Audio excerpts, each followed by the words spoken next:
রাধে কৃষ্ণ বন্ধুরা, কেমন আছেন আপনারা? আশা করি সবাই ভালো আছেন। আজকে আবার একটা নতুন ভিডিও নিয়ে হাজির হয়ে গেছি।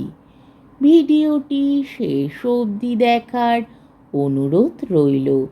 আজকের গল্প বঙ্কিমচন্দ্র চট্টোপাধ্যায়ের বিখ্যাত উপন্যাস দেবী চৌধুরানী। আজকে গল্পের ৩৯ পর্ব। এদিকে পটসাপ দেখিয়া ব্রজেশ্বর ধীরে ধীরে দেবীর কাছে আসিয়া বসিলেন। দেবী বলিল, ভালো হইল, দেখা দিলে। তোমার কথা ভিন্ন আজিকার কাজ হয় না। তুমি প্রাণ রাখিতে হুকুম দিয়াছিলে, তাই প্রাণ রাখিয়াছি। দেবী মরিয়াছে, দেবী চৌধুরানী আর নাই, কিন্তু প্রফুল্ল এখনো আছে। প্রফুল্ল থাকিবে না দেবীর সঙ্গে যাইবে? ব্রজেশ্বর আদর করিয়া প্রফুল্লের মুখচুম্বন করিল, বলিল, তুমি আমার ঘরে চলো, ঘর আলো হইবে। তুমি না যাও আমি যাইব না। প্রফুল্ল জিজ্ঞাসা করিল, আমি ঘরে গেলে আমার শ্বশুর কি বলিবেন? ব্রজেশ্বর উত্তর করিল, সে ভার আমার, তুমি উদ্যোগ করিয়া তাকে আগে পাঠাইয়া দাও, আমরা পশ্চাৎ যাইব। প্রফুল্ল বলিল, পালকি বেয়ারা আনিতে গিয়াছে। পালকি বেয়ারা শীঘ্রই আসিল। হরবল্লভ সন্ধ্যাহ্নিক সংক্ষেপে সারিয়া বজ্রায় আসিয়া উঠিলেন। দেখিলেন নিশি ঠাকুরানী ক্ষীর, ছানা, মাখন ও উত্তম সুপক্ক আম্র, কদলী প্রভৃতি ফল তাহার জলযোগের জন্য সাজাইতেছে। নিশি অনুনয় বিনয় করিয়া তাহাকে জলযোগে বসাইল। বলিল, এখন আপনি আমার কুটুম্ব হইলেন, জলযোগ না করিয়া যাইতে পারিবেন না? হরবল্লভ জলযোগে না বসিয়া বলিল, ব্রজেশ্বর কোথায়? কাল রাত্রি বাইরে উঠিয়া গেল, আর তাকে দেখি নাই। নিশি উত্তর করিল, তিনি আমার ভগ্নিপতি হইবেন, তার জন্য ভাবিবেন না, তিনি এইখানেই আছেন। আপনি জলযোগে বসুন, আমি তাহাকে ডাকিয়া দিতেছি, সেই কথাটা তাকে বলিয়া যাউন। হরবল্লভ জলযোগে বসিল। নিশি ব্রজেশ্বরকে ডাকিয়া আনিল। ভিতরের কামরা হইতে ব্রজেশ্বর বাহির হইল দেখিয়া উভয় কিছু অপ্রতিভ হইলেন। হরবল্লভ ভাবিলেন, আমার চাঁদপানা ছেলে দেখে ডাকিনী বেটিরা ভুলে গিয়েছে, ভালোই। ব্রজেশ্বরকে হরবল্লভ বলিলেন, বাপু হে, তুমি যে এখানে কি প্রকারে আসিলে আমি তো তা এখনো কিছুই বুঝিতে পারি নাই। তা যাক, সে এখনকার কথা নয়, সে কথা পরে হবে।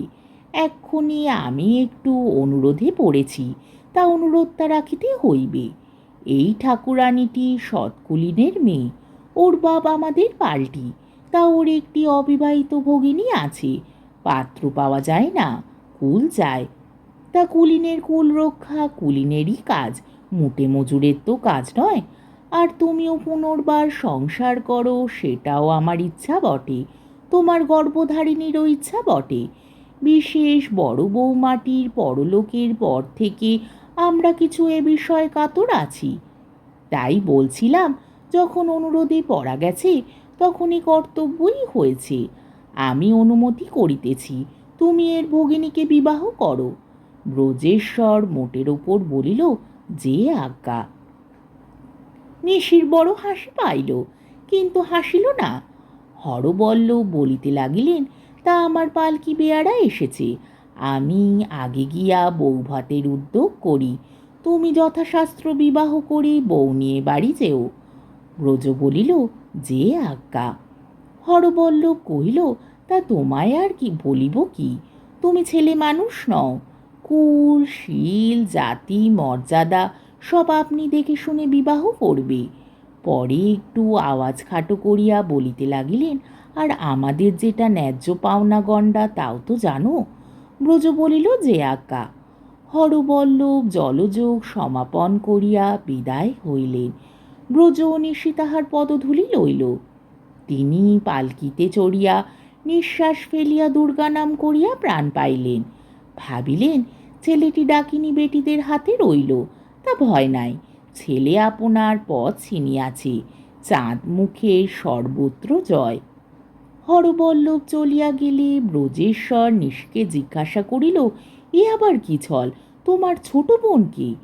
নিশি কইল, চেনো না? তার নাম প্রফুল্ল।